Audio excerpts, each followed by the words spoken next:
support Deputy McNamara's amendment, because it's of crucial importance.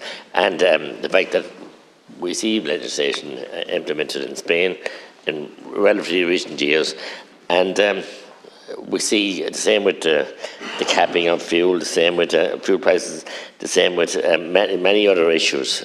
Other countries have done it, and we're on the muck. I don't know how the famous meeting went today. I hope it went well with Minister Richmond and all the big chains. But what's going on and what has gone on, and the change that has been undertaken in rural Ireland from the time I was a Bucalog, and that's not 100 years ago, might be 50 years ago, and we grew 40 acres of potatoes at home. We grew carrots, turnips, parsnips, and everything else, and we brought them to the marketplace and they were sold.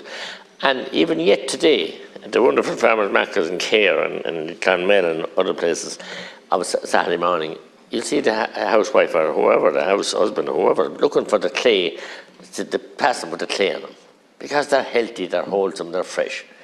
And we have, Deputy Ely Ray and I, with the IFA, went down Trastana on Gata and Trastana on Boher, or Srod, down to a big supermarket down below off Grafton Street.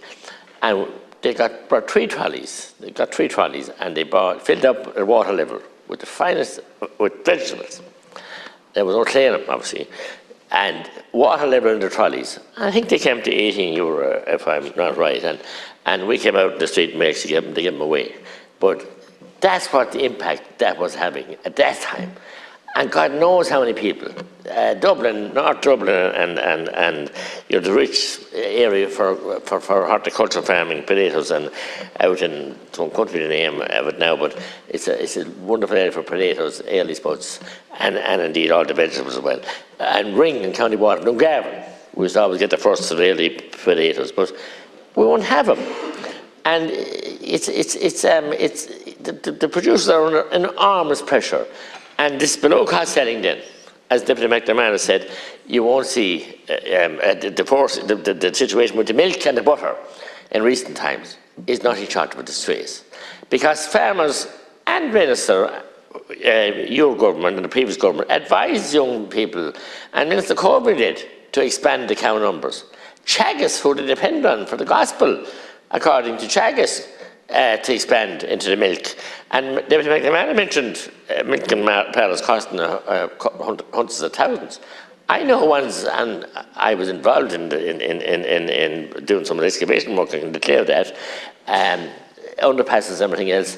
They spent $1 million young farmers.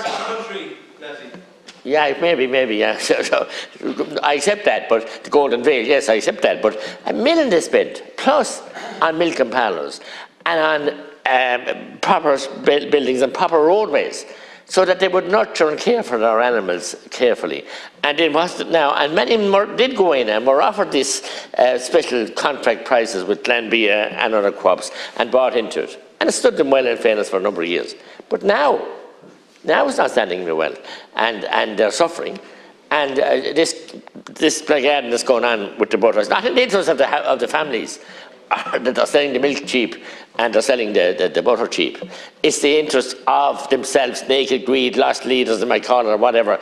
It's just a price war, race to the bottom. But the problem is those young farmers, family farmer, who paid the bills, paid the contractors, paid the milk machine men, paid the concrete, paid everything, it's the roadways, paid everything, paid all the installations of the fittings and everything else. And indeed, the young man, I should mention him tonight, he forced a boss, couple of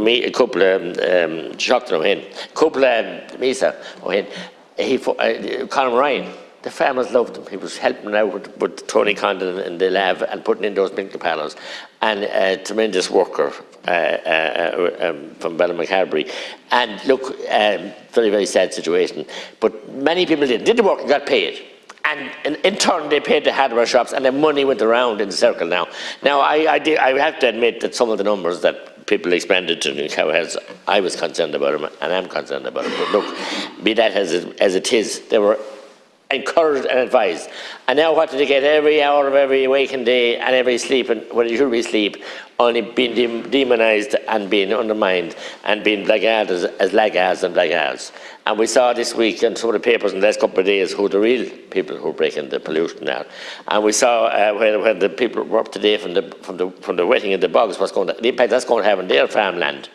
And we see the lack of respect for healthy farming practices and the lack of support from your government, Minister, your department, that won't bring in any regulations to help them.